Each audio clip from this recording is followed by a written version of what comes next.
Hi everybody, thanks again for coming to the Steve Patterson Projecttt. This week we're going to talk about how to stay creative and how to stay fit while you're at home during quarantine with my guests Jeff MacWilliams, Matt O'Brien, Julia Hladkowicz, and Rodrigo Fernandez-Stoll.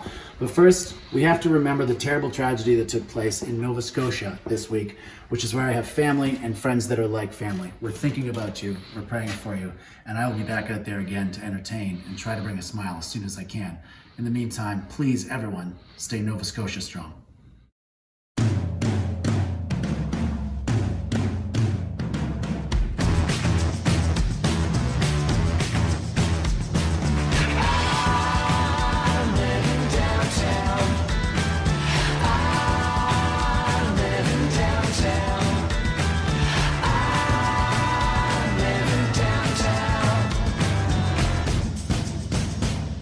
It's killing me.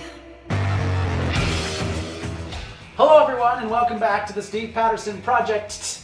I remain Steve Patterson and I want to send a quick shout out this week to everyone showing their photos of their haircuts that they're getting during quarantine. It must be nice to have hair that needs to be cut. This past Saturday, my favorite celebrity that my 8-month-old daughter can perfectly pronounce the name of, Lady Gaga, led the One World Together at Home concert and brought in $127 million in donations for the World Health Organization. So, good for you, Gaga. There's our live virtual audience. They've showed up again because we didn't charge them. There were a lot of great performances, but my personal favorite was watching Keith Urban perform Higher Love in his garage while dressed like a man of a much lower age.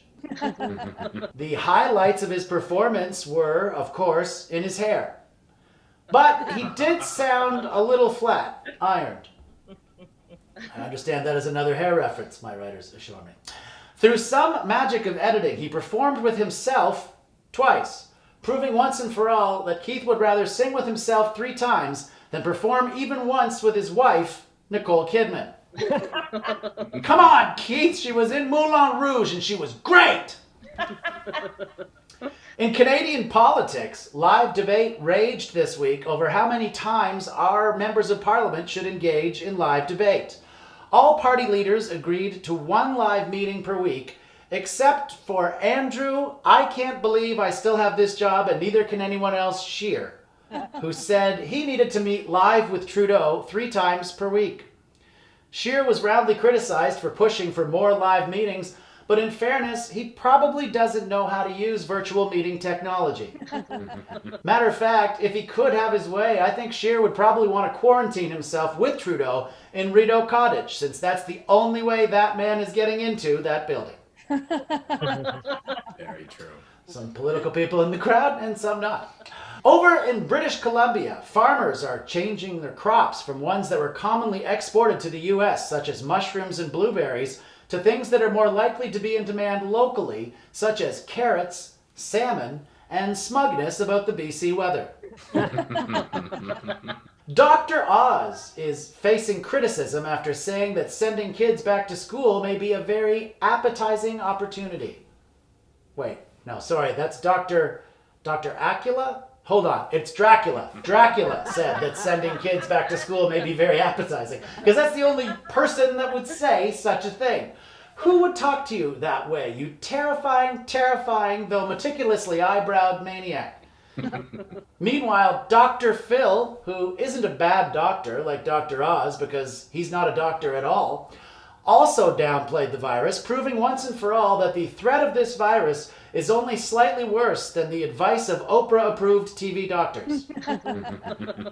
IKEA has announced that due to the coronavirus closing its stores and restaurants, it's sharing the recipe for its famous Swedish meatballs online. True story. Great. So the one thing that I liked from IKEA that I don't have to put together myself at home, I now have to put together myself at home? What total skit snack! That's Swedish for bullshit, by the way. And frankly, I'd rather eat something I had to assemble from a store named Skit Snack. The Swedish furniture giant just released the 6-part recipe for the meatballs, and if you're curious, the 6th step looks like this. The New York Post ran a story this week answering the question, can COVID-19 be transferred through farts? Well, I don't know the answer. I don't know the answer to that, but I do think it's nice that during all this, at least one publication has upped their journalistic integrity. Way to go, New York Post. Who the hell does a story about farts at a time like this? The answer is the New York Post and Forbes magazine, who ran a similar story saying COVID can be transmitted through aerosolized feces. Which is the new coolest way to say farts. Either way, if this is true, we may be wearing our masks on the wrong cheeks. And speaking of old farts, we'd like to send a big happy birthday to Queen Elizabeth II, who turned 94 this week.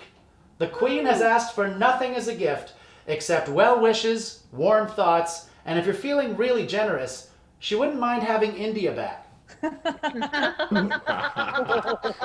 that's our monologue for this week. Thanks again to our virtual audience for not joining us. Yay! We'll see you again on the Steve Patterson Projecttt. and it's killing me. You know, last week we talked about sports, the fact that we're not allowed to go out and see them anymore, and if we ever will be able to again. But if we're not watching sports, we should at least be doing things ourselves, and that's what this week is all about. One thing you can still do if you're in Canada is go out for a jog. But if you're gonna do that, please remember to show courtesy to the other people that probably shouldn't be out there either, but are. Here's a little video that 3 of my funniest and most creative friends put together. Hope you enjoy it.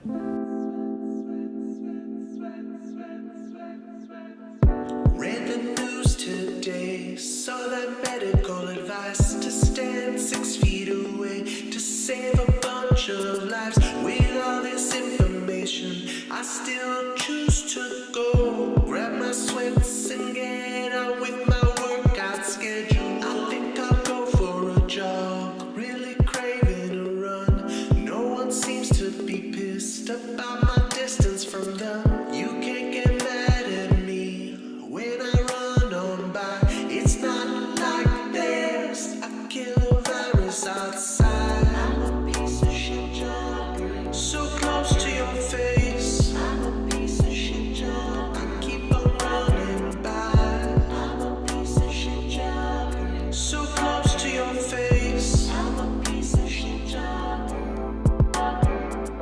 I gotta be the most selfish person of all, never giving you space, so close to my sweaty face, breathing heavily, not even wearing a mask, stay a meter away, it's such an easy task. I think I'll go for a jog, really craving a run. No one seems to be pissed about my distance from them. You can't get mad at me when I run on by. It's not like there's a killer virus outside. I'm a piece of shit jogger, so close to your face. I'm a piece of shit jogger, I keep on running by. I'm a piece of shit jogger, so close to your face. I'm a piece of shit jogger.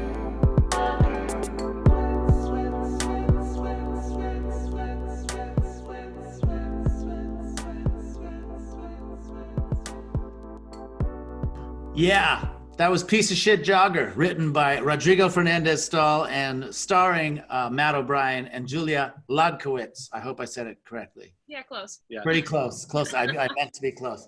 Guys, thank you so much for being on together. I love everything that you guys have done. You've been doing this a long time, putting stuff out there virtually, and now the rest of the world's trying to catch up to you. So before we get into the actual Piece of Shit Jogger, which I love, can you guys talk about when you started and when you started collaborating with each other on things? I knew Rodrigo from hanging out at a comedy bar in Toronto for a while. I'd always see him, and I'd always like wanted to hang out with him more, but sometimes you need an excuse to hang out with somebody. And at the time I was working with Much, and they were like a giant green screen studio that we're not using. Do you want to use it? And I said yes. And then I was like, Rod, do you want to use it with me? As like some sort of a friend date. And I think the first video we did was 2 naked men colliding in space. Oh yeah. And that was you know, how do you go back from that? Yeah. Given the history of you two, it's amazing that you're not the two that are married. It's actually Matt and Julia that are married together. We have a child. Yes, you guys have a child. I can see that child. How is quarantine going as a married couple that are both comedians that aren't able to do their jobs live right now?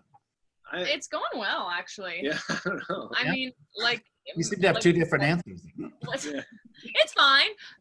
Because Matt's been making videos forever, and I've been in a couple of them here and there.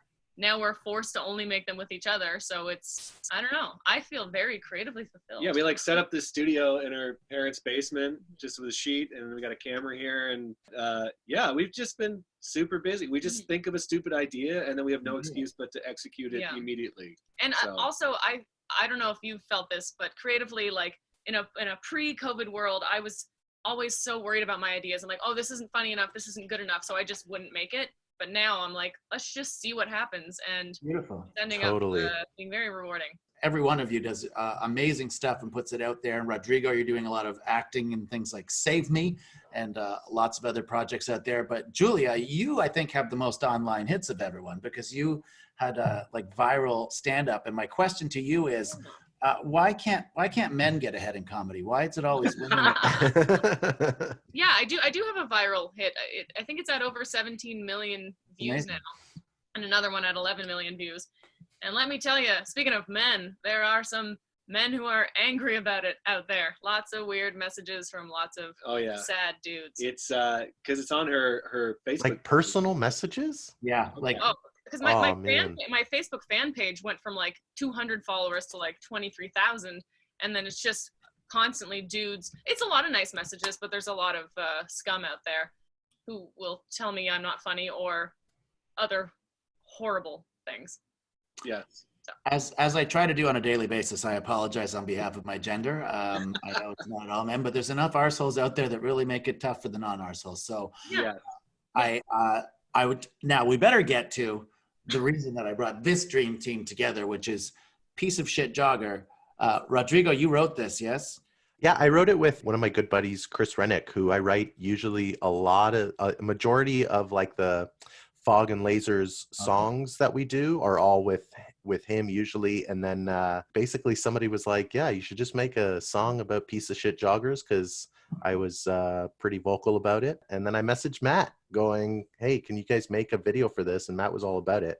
But I didn't know that the song was actually going to hit that many people, because I'm getting messages from people who are like, oh man, I hate joggers so much. And I didn't mean for people to be this angry. I was just more just trying to like, be creative with it instead of just like, I don't want to start riots or anything, but right. Well, the joggers aren't much for rioting, I don't think. They're running. Riots require stationary fighting. Now, Matt, as the hero in this video, so to speak. Rad video, such a good video. You just ran for real the LA Marathon. Yeah, right under the wire.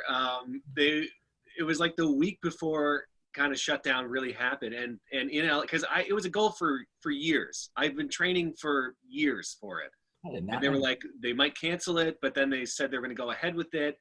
And next thing you know, I'm with 27,000 people at Dodger Stadium about to run to Santa Monica. Whoa.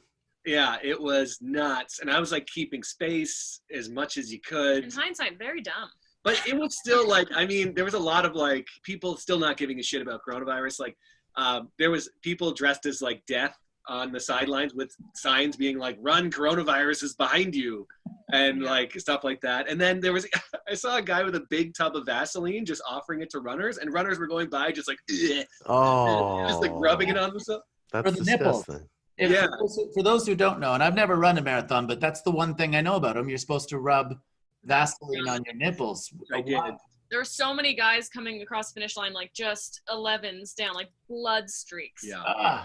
Very erotic. There's a video. Now, comedians aren't widely known for being in shape, but you trained for and ran a marathon. Do you How was that experience for you? Do you think it helped you as a performer to train for a marathon? It's honestly going to sound super cheesy, but honestly, yes. It's more helped in me completing things that I start, which running has helped. Which is funny because I'm such an avid runner and I love running and it's changed my life. And then I wanted to be in this video about being a piece of shit runner. But yeah, running it's helped me because moving to LA is when I first started running like 3 years ago because of like depression and anxiety, and it really it just clears you out and gets all your anxieties out. And Clears you out. Clears you out. And also I lost like 55 pounds when I He's much. like ripped now. Rodrigo, you get pretty physical in your videos as well that I've seen on your line. What do you do to stay in shape? What are you doing to stay in shape right now? Oh man, I can't really say that I try to stay in shape because my girlfriend's in the other room and she'll call me out on all of this. So I don't. She just said, "Yep." I don't really do much. I'm more of I've really been getting into cooking. I had a killer steak last night. Good. What do you do to stay in shape? I make steak. Yeah. It's almost like I've been making some really good meals, but no, I don't really try. I've tried to go on like 3 jogs in the last 3 weeks. And one of the jogs I went outside, started jogging, and one of my friends saw me jogging, rolled her window down and called me an asshole jogger. And then drove off, and that was my last experience. So yeah, I'm not really trying. Rodrigo, that's a perfect note to go to our fly on the wall for this episode, who is a fitness expert. He's in my neighborhood of the Junction in Toronto. He runs West Toronto CrossFit. I believe he's there. Are you there, Jeff? I don't know if you got any. I don't know what information you got from that, but so far we've learned that running a marathon is difficult but worth it, and he might never do it again. And Rodrigo, I got bleeding nipples out of that. Yeah, bleeding nipples. And Rodrigo has said that his fitness plan is to make a good steak. So we could use a little more insight, I think, on what we might be able to do during quarantine time at home. Well, it's really important to stay active, like you're saying, so you don't get bored, and it actually helps to maintain a schedule. If you are used to having a normal schedule where you go out and run, for example, and then come back and go about your day, then it might be hard to do that now if you don't want to go outside and give people whatever you might have. Body weight movements are generally what people are going to be able to do right now because they don't have equipment. So things like the push-up, the air squat, the burpees, step-ups onto, say, benches, that sort of thing, are going to be your go-to movements. Burpees are the gross things, right? Where you they are very gross. You dive onto the ground, then you jump up until you burp, and then until you puke. Do I have the right? Essentially, yes. Yeah. Yeah. Now, do you guys have any questions for Jeff at all while we got him here? What's like the amount of time that is sufficient enough to say, like, I went out for a jog? Because I went out the last time I went out, and the last few times I've been going out, I've been doing it, but I go out for I think I've been doing 25 minutes. That's good. Amazing. And when I come back, I'm not in a full sweat or anything, but I'm kind of just like, oh, I guess I did my part in, but I don't know. Should I be running until I'm like dying, sort of thing? No. Then you'll end up with sore knees, like what is it, mats? Oh, okay. You don't want to go until you run yourself into the ground. My wife, for example, uses an app that'll slowly ramp up the amount of running she'll do. So she'll run a little bit, she'll walk a little bit, she'll run a little bit, and then that time of rest gets shorter and shorter. Yeah. Until she's going into a full run. But running in general, I personally hate. I don't do it. Yeah. Okay. I avoid it. Now, and one more question. So after doing my jog, is it okay to eat 2 pounds of Parmesan garlic chicken wings? No, probably not. I mean, go with the heart, do what you want to do, but it's okay. Definite. Yeah, I thought you were going to say that. That's cool. Now, so you talked about body weight exercises, but are there things you can actually do with household items that you might have lying around to substitute for weight? Yeah, sure. You have all sorts of stuff sitting around the house that you can use to pick up. Most of us have backpacks or bags. We could use those to pick up, to put on our backs, to do things like squats and lunges, that sort of stuff. Detergent containers, full detergent containers, bags of rice are a pretty good option. Anything that has some weight that you're not going to break if you drop it on the floor. So not the 5 kilogram bag of flour I have in the basement. That's probably not a good idea. All right, guys. Well, that was our panel for this afternoon. Anyway, Jeff, stick around, would you? Because I'm going to ask you some more specific questions. Everyone else, please check out everything that my friends Matt, Julia, and Rodrigo do, alone and together. I mean that comedy-wise, and it's. It's too bad that you three aren't quarantined together, because I can only imagine out on the other side. Thank you very, very much, guys. And Matt, if you ever do run another, well, you don't have to. You've done it. Thank you for running a marathon, so I don't have to. Thank you. Bye. Thanks for having us. Bye, guys. Thank you. Nice to meet you guys. Thank you very much for doing this. Thank you for having me, Steve. I appreciate it. And you've been my across the street neighbor for a few years in the junction. How many years has it been? Well, you guys started up in 2011. I've been there since 2013. So it's been almost Quite 7 years now of me looking at the gym across the street and going, I should go in there one day. and now I can't. So my procrastination has paid off. Is there something that you can show me? I don't have a gym behind me. I've got my living room, basically. Yes. Is there something that you can show me that I can do? If you want to do a couple of movements, I think I can set you up with that. So what are we going to do? We are going to do what's called a walkout, a lunge, and I'm going to make you do some burpees as well. How does that sound? Oh, you son of a bitch. I figured you were going to say that. So can you hear me? I'm mic'd. You can hear me as I walk over here. So a walkout is essentially going from a standing position and walking yourself out to a push-up plank position. So it'll look something like this. You're going to bend down, put your hands on the floor, walk yourself out to this push-up position. We're not going to execute a push-up. We're just going to walk right back up to this standing position. Easy enough, right? Let me see what you got, Steve. I'm back here. I don't know if you can still see me. I can see you just fine. And then right back to that standing position. That's great. Okay. That's a good start. Next up, we got the lunge. Lunge, always fun. So you're going to stand like so and just step back into this lunge. Get yourself as low as you can and then alternate legs. The knee touches the ground? As close to the ground as you can get, lightly, without, of course, falling to the floor. Is it weird? Yeah, that'll be fine. Balance for this, Jeff? You look great. That'll do. Okay. And then your favorite part, the burpee. Now, we're not going to do anything crazy. We're just going to fall to the floor slowly and come back up to a standing position. Easy. Yeah. How many of those would you typically do? Well, it's going to be different every day. Well, every day that we do that particular movement, but yeah, that's great. You don't even have to go to the floor with these. You can go to that planked push-up position and then come right back to the standing position. But in the meantime, what are you doing during all this while people can't go in?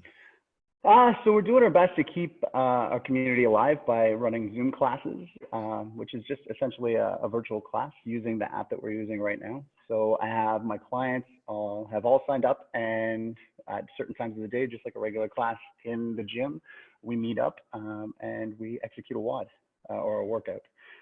Once again, it's all body weight stuff unless they have borrowed some weights from the gym, in which case they utilize those. But it's a way for us to kind of keep things together for as long as possible, hopefully ride this out. Is there an exercise I can do where I just lose the weight off my face? Is there any way I can just laugh my fat face off? Is that a program? I would assume you're doing that. You talk for a living, right? So it just means like I'm sure you're jacked. That's what a physically fit face looks like. I'll take it. Thank you, my friend. Yeah. Cheers. Take care, brother. And that's it for episode 4, trying to be creative and have fun. Please do check out everyone that we've had on the show this week. And remember to subscribe to us if you like what you've seen here at the Steve Patterson Projecttt. All the information should be up behind my shoulder. That's so I don't screw it up and my producer Matt doesn't get angry at me. Until next week, I'm Steve Patterson. In fact, next week I will still be. I'm living downtown. I'm living downtown.